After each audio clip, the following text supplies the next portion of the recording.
Seguimos en la mesa de este miércoles 10 de julio de 2019. Estamos con Fernando Escriña, Edgardo Rubianes, Oenir Sartú y Guillermo Fossati. Seguimos con los ecos de la campaña, seguimos hablando de fórmulas. Carolina Cose, la precandidata que se ubicó segunda en la elección interna del Frente Amplio, dijo ayer que el proceso que siguió Daniel Martínez para seleccionar a Graciela Villar como su compañera de fórmula no contribuyó a la unidad del partido. Hablando en una conferencia de prensa que convocó especialmente, la ingeniera Cose dijo que le dolió la decisión de Martínez de no considerarla a ella como candidata a vicepresidente. La exministra sostuvo que el exintendente no le dio razones para descartarla de la fórmula cuando la visitó en su casa hace pocos días. La unidad la construimos todos y cada uno. Y creo que tenemos que reponernos de una semana que fue muy difícil, personalmente para mí lo fue, pero reponernos de eso y mirar por lo que verdaderamente estamos luchando. Más tarde, en entrevista con Radio Carve, dijo que no conoce a Graciela Villar y que se enteró de sus antecedentes solo cuando trascendió que era la elegida de Martínez. Ahí creo que todo el mundo googleó, ahí apareció cómo era la trayectoria, dijo ayer Carolina Cose. En otro orden, anunció que va a encabezar la lista al Senado por el sector Lista Amplia, creado por militantes frente amplistas independientes que la apoyaron en su precandidatura. A todo esto, Graciela Villar tuvo que enfrentar esta semana su primer escollo político cuando El Observador informó que la ex edila se presentó durante años como psicóloga social, tanto en su cuenta de Twitter como en la información de la web de la Junta Departamental y en una nota publicada por la Intendencia de Montevideo. Pero, decía el diario, la semana pasada modificó su perfil para indicar ahora que posee formación en socioanálisis. Bueno, los escucho. ¿Vas tú o venir? Esta vez elijo otro abogado para empezar. Sí. Bueno, esto sí que es un peludo regalo. Bueno, perdiste el derecho al uso de la palabra. No, lo hago. No, digo, Fossati. Sí, no, simplemente que a mí me parece que hay un tema acá de cierta improvisación en la forma en que se presentan las opciones electorales, ¿no? Es decir, esto que pasó con Robert Silva, esto que pasa ahora con la candidata del Frente Amplio, la vice, hay como una cierta improvisación en la forma en que se plantean las alternativas electorales. Y en el fondo terminamos discutiendo cosas absolutamente secundarias, ¿no? Porque digo, está bien, tiene su importancia, pero el momento en que si está o no habilitado Robert Silva, si esta mujer tiene el título tal o no lo tiene, son cosas secundarias frente a los temas que se deberían dilucidar en un proceso electoral. Yo percibo eso, es decir, la gente se apasiona discutiendo si fulano tiene derecho a ser candidato, si la otra mintió o no con el título, y de lo que no estamos hablando es de los temas centrales que habría que resolver. Guillermo. Bueno, obviamente son dos cosas diferentes, sin restarle importancia a el hecho de decir que sos tal cosa o tenés tal título y no lo tenés. Pero bueno, en ese aspecto hago una mención luego. Pero en primer lugar, un poco de empatía con Carolina Cose. Es decir, yo creo que francamente sí ha sido humillante y colocar una situación que no está bien manejada. Ella termina diciendo que se enteró de la designación de Graciela Villar por Twitter, por un Twitter, ¿no? Me parece que francamente si eso es hablar de unidad de la que tanto proclaman, que para mí también ha sido otro de los grandes errores que el Frente Amplio hizo en la campaña, en las internas. Te deberían haber mostrado distancias para realmente tener una competencia interna, y eso los desdibujó, que se vio reflejado en la votación que obtuvieron. Pero ese es un aspecto en sí que me parece que no es menor. Este otro aspecto que está planteado ahora también es un problema, porque según la lógica de funcionamiento del Frente Amplio, la cosa no está resuelta. Es el plenario del Frente Amplio el que tiene que estar de acuerdo con lo que plantea Daniel Martínez. Y allí yo diría que va a haber una olla de grillos, es decir, porque ¿Sí? hay un malestar interno. Si bien tienen una tendencia, francamente, luego a disciplinarse y a tratar de ponerse todos en el mismo barco, hay en estas circunstancias expresiones ya públicas. Lo hemos visto en Lucía Topolansky cuando realmente se expresó malestar por el hecho de que no haya sido Carolina Cose la designada, por lo cual anticipo que va a haber en ese plenario una cantidad de problemas, ¿no? Mirá, no se había hablado de esto. ¿Ustedes ven esa posibilidad, Edgardo? ¿Cómo lo imaginás? No creo que sea que vaya a surgir a una que exista algún planteo. Me parece válido y totalmente democrático que ocurra en la discusión interna. Lo que dice Guillermo es correcto. El debate el debate público entre dirigentes y sectores del Frente Amplio todos estos días ha sido intensísimo, sí, sorprendente, y bueno, y las discrepancias, las molestias por la forma como procedió Martínez y hasta con el nombre se escucharon por todos lados. La pregunta es si eso se encausa o no se encausa y después tenemos un plenario pacífico, ¿no? Yo creo que se va a encauzar. De hecho, ninguno es precandidato actualmente, ¿eh? Ninguno es candidato a la vicepresidencia, ninguno. Porque tiene que estar el organismo deliberativo nacional que lo determine. ¿Ah? Y Sartori puede salir a plantear, yo tengo el 20% y yo que tengo empatía con Sartori, ya que tú tenés con Carolina Cose, digo, el pobre Sartori ni siquiera lo tuvieron en cuenta, lo mandaron para un rincón del estrado y le dijeron, vos no corres y el nombre lo pongo yo, de acuerdo a lo que... No, pero estás planteando algo, te estás olvidando de los porcentajes. No estoy... Lira Calle tuvo el 53, bueno, 54%, no tiene nada que ver. Entonces, pero anoten esta frase. Edgardo Rubianes tiene empatía con Sartori. Con el pobre Sartori. Con el pobre Sartori. Está muy identificado con Sartori. Lo que yo voy, hablando en serio, en torno a estos temas, creo que hay dos cosas. Empecemos por lo de Cose, entonces, por la forma que planteó la información. Cose hizo un planteo que tiene las declaraciones de ayer que tiene dos partes. Una que tiene que ver una cosa muy personal, el dolor frente a la situación, que es humana, que es totalmente entendible y producto de la frustración que se tiene frente a una aspiración o una perspectiva, que eso creo que ocurre con todo el mundo. Quizás el carácter femenino sea expresarlo públicamente, porque en realidad ¿cuántos candidatos o potenciales candidatos han quedado por el camino en la historia de los nombres? Y no han salido a decir, estoy dolido por la resolución que tomó el que ganó. ¿Sabes? No sé qué dice Larrañaga, o no sé que no lo dice Sartori, no lo dice Sanguinetti. Perdón, está hablando ella del proceso, de la forma. Pero no me importa, lo que yo te digo es que la frustración frente a un proceso y a la resolución es un elemento válido desde el punto de vista humano. Desde el punto de vista político, no hay ninguna definición del frente que haya determinado de que el segundo tenía que ser el que acompañaba la fórmula del ganador. Si hubiera ganado Cose, nadie dice que Andrade tendría que haber sido el candidato a la vicepresidencia para mantener la relación paritaria, ¿no? Ni si hubiera estado segundo Daniel Martínez, que sea Daniel Martínez cuando expresamente ha dicho que trabajó en el Senado como legislador y es un área de trabajo donde no se siente cómodo. Entonces, en ningún momento la definición del frente que adoptó dijo que era paritaria y no definió cómo se resolvía con votación en las elecciones internas de quién encabezaba la fórmula, pero no quién era el segundo. Entonces, desde ese punto de vista, político, más allá del dolor que pueda tener Carolina, muy entendible. O Enite está observando. No, en absoluto, estaba lo que entiendo es que desde ese punto de vista se enmarca dentro de una definición política que no está adoptada. Hay otro plano de lo que dijo Carolina que me parece que vale la pena plantear. Y es que ayer expresó que va a encabezar una lista al Senado. Y eso no es un dato menor. ¿Por qué no es un dato menor? Porque los hechos del sector más importante que definió la semana pasada ya su encabezamiento de la lista del Senado, encabezado por Mujica y Topolansky, y el candidato a intendente, segundo puesto ejecutivo más importante desde el punto de vista político y en la trayectoria del Frente Amplio mucho más, porque la mayor parte de los candidatos a intendente luego terminaron teniendo altas responsabilidades.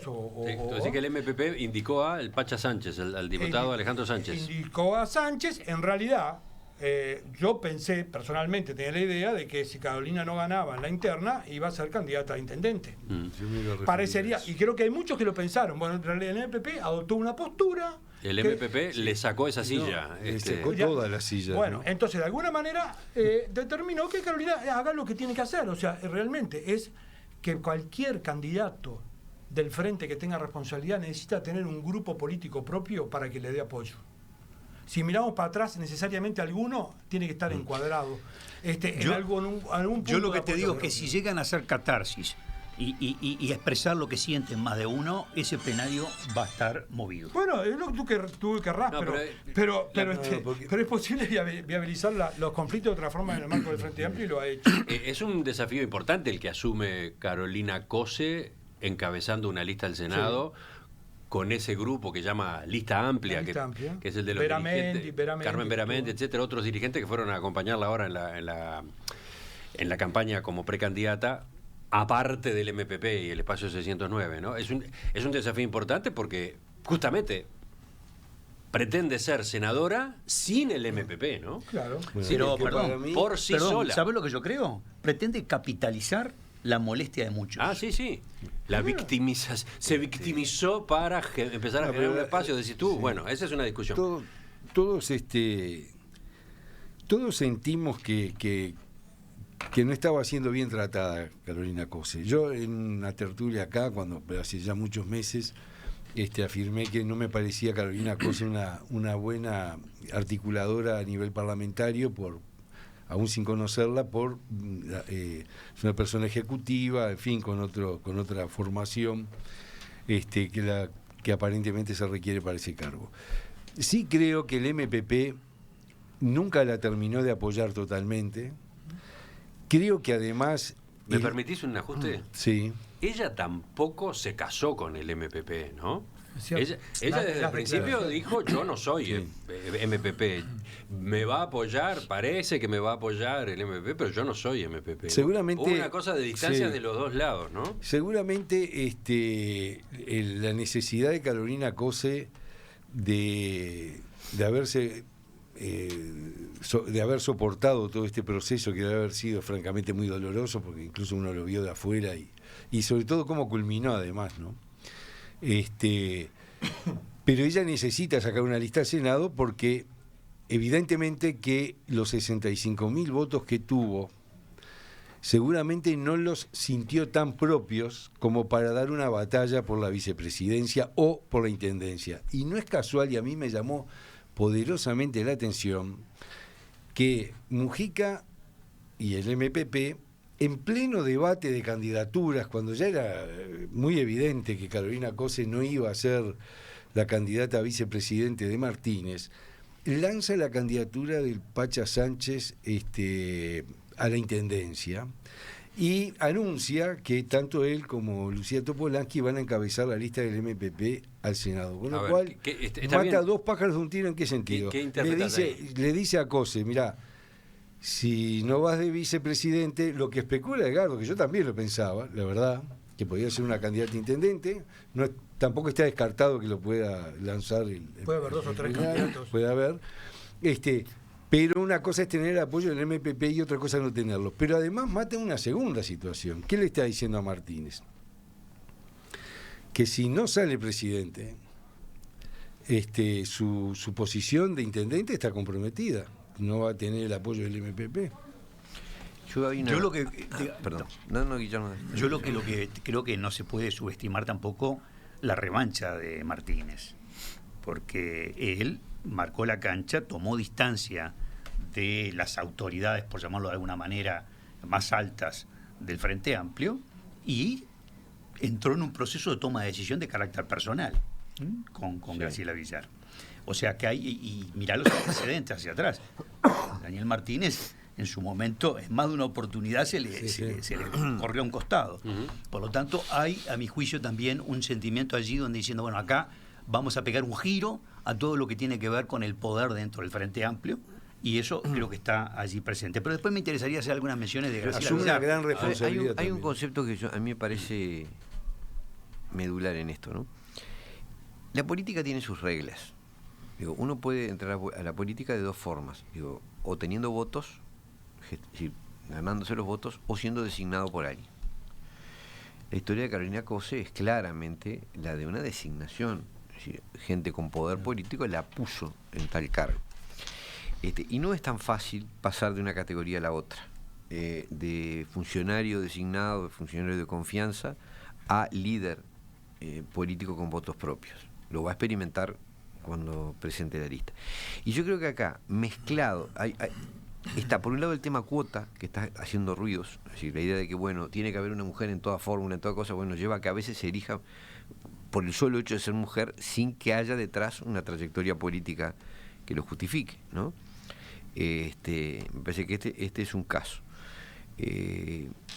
Creo que además la sustitución de Carolina Cose por otra persona tampoco fue muy feliz, en el sentido de que no generó esa sensación de distensión, de legitimidad de la decisión, es decir, eso que genera en un colectivo cuando, bueno, sí, es la persona que debe estar ahí, ya sea por su respaldo, por su capacidad, por su trayectoria, por lo que sea. No produjo esa sensación el cambio, es decir, como que Daniel Martínez salió de un problema para meterse en otro. Dice Miguel, felizmente Graciela Villar, con 5 minutos de exposición en televisión, unió tras de sí a las bases del Frente Amplio, tan desunidas últimamente por los dichos de sus dirigentes. Yo creo que Graciela Villar va a traer también una cantidad de temas, porque el tema del título no es un tema menor. Primero, tiene un antecedente en Sendic, y después por lo cual también podía haber dejado una enseñanza, y que de hecho terminó por ser así, porque ella buscó rápidamente tratar de corregir un error cometido, decirse y estar como licenciada y psicóloga social. No, licenciada no. Sí, licenciada no dice en ningún lado. Villar puso que nunca dijo que era licenciada. Permitime. Nunca dijo. Ella se presentaba como psicóloga social. No. Sí. Ahora te lo muestro. Parece que en la página está lleno de tweets de la Junta Departamental donde la pone licenciada, ¿no? ¿Quién la pone? La Junta Departamental está lleno de planteos así. Entonces, ella sale a corregir una situación, y encima de todo no aclares que oscurece, porque ella, cuando sale a corregir la situación y plantea que no tiene título universitario, es decir, no puede ser psicóloga social porque es una especialización, tendría que primeramente que tener el título de grado universitario en psicología o en sociología, 2 campos que te pueden llevar luego a una especialización en psicología social. Pero aparte, ella dice que lo que tiene es una tecnicatura, y tampoco puede tener una tecnicatura porque ella no terminó 4º año de liceo. Y la tecnicatura es una formación terciaria, por lo tanto tampoco puede tener una tecnicatura. Lo que ella tiene es un certificado que le entregaba este instituto, que está registrado en el Ministerio de Educación y Cultura, pero que no está habilitado por el Ministerio de Educación y Cultura. Y aparte, las propias autoridades del instituto se encargan francamente de decir claramente, no, este es un certificado extendido. Después ella, entre otras cosas, habla de la escuela de Pichón Rivière, a la cual no asistió. Ella asistió a esta escuela Taigo y no a la escuela Pichón Rivière. Y la escuela Pichón Rivière plantea 2 cosas. Plantea una habilitación con el terminado el ciclo básico, es el 3er año de liceo, para hacer el 1º y 2º año. Ella dice que hizo los 4 años. Y para poder pasar a ser del 3er y 4º año tenés que tener el 4º año de liceo aprobado y más. Para lo cual es imposible que haya terminado eso, y aparte las propias autoridades de la escuela Pichón Rivière dicen, no, ella nunca estuvo. ¿Cuáles son las de Pichón Rivière? Ahora te lo muestro en un rato. Joaquín Rodríguez. Lo presentaron en el Observador. Joaquín Rodríguez. No es de la Pichón Rivière, era de Taigo. Joaquín Rodríguez Tebot. No, pero también de la escuela Pichón Rivière. Bueno. Lo mencionó con total claridad. Por lo tanto, ha cometido varios errores. Y a mí lo que me sorprende es esta situación de cometer el error de decir, tengo el título que no tengo, porque ha sido un problema. Es decir, el diputado Leonardo de León dijo ser ingeniero agrónomo, título inexistente. Raúl Sendic, licenciado en genética humana, título inexistente. Leonardo Anzalone, licenciado en sociología, título inexistente. Graciela Villar, psicóloga social, título inexistente. Leticia Ferrari, abogada, Dirección General de Secretaría del Ministerio de Industria, designada por Carolina Cose, título inexistente. Es decir, está lleno a lo largo de este tiempo Para lo cual sorprende, porque en realidad no necesitan el título para poder aspirar. Y sin embargo, que le da muestra la importancia que tener un título universitario tiene, porque si no, no saldrías a decir que sos lo que no sos, ¿no? Es un problema importante. Sobre este aspecto de la discusión, Sí, ¿quién más? Yo quiero aclarar una cosa. Tú sos psicólogo, ¿no? Sí. ¿No? ¿Tengo entendido? Sí, yo tengo más de un título. No, por eso, psicólogo. Pero yo tengo psicólogo. el título. No, yo soy psicólogo. En el año en la década del 90, antes del año 94, ¿cuáles eran los ámbitos institucionales de formación existentes en el país? Escasísimos y prácticamente en el ámbito privado. Existía un instituto universitario. Instituto de Filosofía, Ciencias y Letras. De la Universidad Católica. De la Universidad el Católica. IFICLE, que eran compañeros, incluso los estudiantes, los compañeros de militancia nuestra a la salida de la dictadura, del IFICLE. Pero después, recién después se crea el Instituto Universitario de la UDELAR porque no existía, porque la dictadura no cortó todo lo que tuviera que ver con eso. Se cerró Humanidades. Se cerró Humanidades y se cortó, perfecto. Existieron varias instituciones privadas que formaron eso. Yo a Taigo lo conozco perfectamente. ¿Por qué? Porque mi pareja durante todo el 90 hizo el curso en Taigo, conozco perfectamente. Ahora, cuando ella firmaba, dice, ¿vos qué sos? Socioanalista. ¿Lo qué? Socioanalista. ¿Y qué es eso? Bueno, análisis institucional. ¿Y eso qué es? Es lo que le pasaba a Clara, que tú conoces perfectamente, porque también conoces a Clara Neto, ¿no? Sí. Era mi pareja. Edgardo, esa es la realidad. A unir me refiero, sí. Claro, esa es la realidad que tenían todos los egresados de Taigo, que fueron un montón en ese periodo que hacían algo. Y bueno, ¿qué quiere decir análisis institucional? Recién ahora van a empezar, todo el mundo va a googlear a ver qué quiere decir análisis institucional, porque no sabe qué es. Permitime. Entonces, ¿qué pasó? La mayor parte de la explicación de, bueno, lo que usa el equipo, que es taller de análisis institucional y grupo operativo. ¿Qué es un grupo operativo? Bueno, es una técnica de Pillon Rivière, el argentino, de la psicología social. Y, o sea, eso es lo que a mí me atravesó durante años.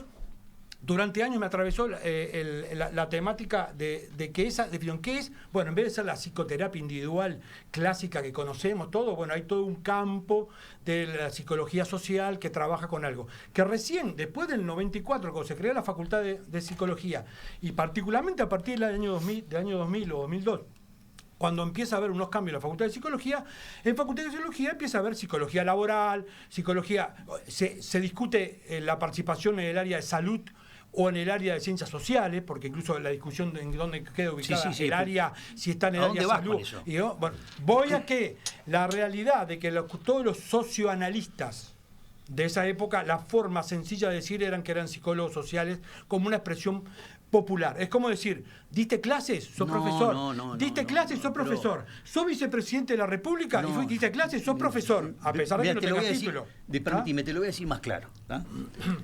Yo tengo cursadas y aprobadas. Están hablando solo ustedes dos. Pero fíjate, yo tengo cursadas y aprobadas asignaturas. Cursadas y aprobadas asignaturas de la Maestría de Economía en la Facultad de Ciencias Económicas de la Universidad de la República. Nunca se me ocurriría denominarme economista. Porque economista existía. Perdón, esa época no tengo existían los microeconomía intermedia, microeconomía avanzada, macroeconomía intermedia, macroeconomía avanzada. Importa. Jamás has visto que yo me nombre economista o que diga que tengo título universitario de economista. Tenemos que ir cerrando el tema. Tenemos que ir cerrando por la hora. Fernando. Sí, yo quiero referirme a otro aspecto, más allá de todo lo que se ha dicho aquí, que es la referencia que hace la candidata a vicepresidente o la posible candidata a vicepresidente del Frente Amplio respecto a su persecución o la persecución de la que habría sido objeto en la época de la dictadura. Yo creo que, digamos, esto es un tema muy delicado. Yo pienso siempre, en lo que más pienso, siempre es en los familiares de los que sufrieron la dictadura realmente y de sus familiares. Cuando ven que se utiliza el haber sido víctima de la dictadura como un título. Ahí sí se utiliza como un título. Y no me pareció de buen gusto justificar el hecho de no haber terminado cuarto de liceo por ese motivo. La vida es muy compleja en cada ser humano. Me consta que personas con enormes dificultades políticas y de toda otra naturaleza han llevado adelante una carrera, se han recibido con enorme sacrificio. Entonces, cuando no se pueden hacer comparaciones porque las comparaciones son odiosas, pero el cargo de vicepresidente es un cargo muy importante, ¿no? Lo desempeñó el doctor Tarigo, por ejemplo, lo desempeñó el doctor Gonzalo Aguirre, por ejemplo, y no voy a seguir nombrando otros, el propio Luis Hierro, el propio Astori. Entonces, Batalla, ¿no? El doctor Hugo Batalla.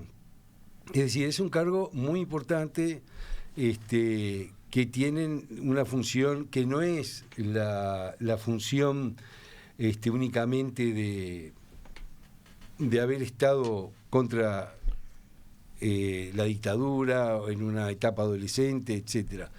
Eso fue lo que del comunicado no me pareció bien. Me pareció que se estaba tratando de justificar un error con una circunstancia que mucha gente padeció y que no cometió, por ejemplo, errores similares a ese. La discusión continúa durante la pausa, ustedes se la pierden. Volvemos enseguida con los telegramas del final.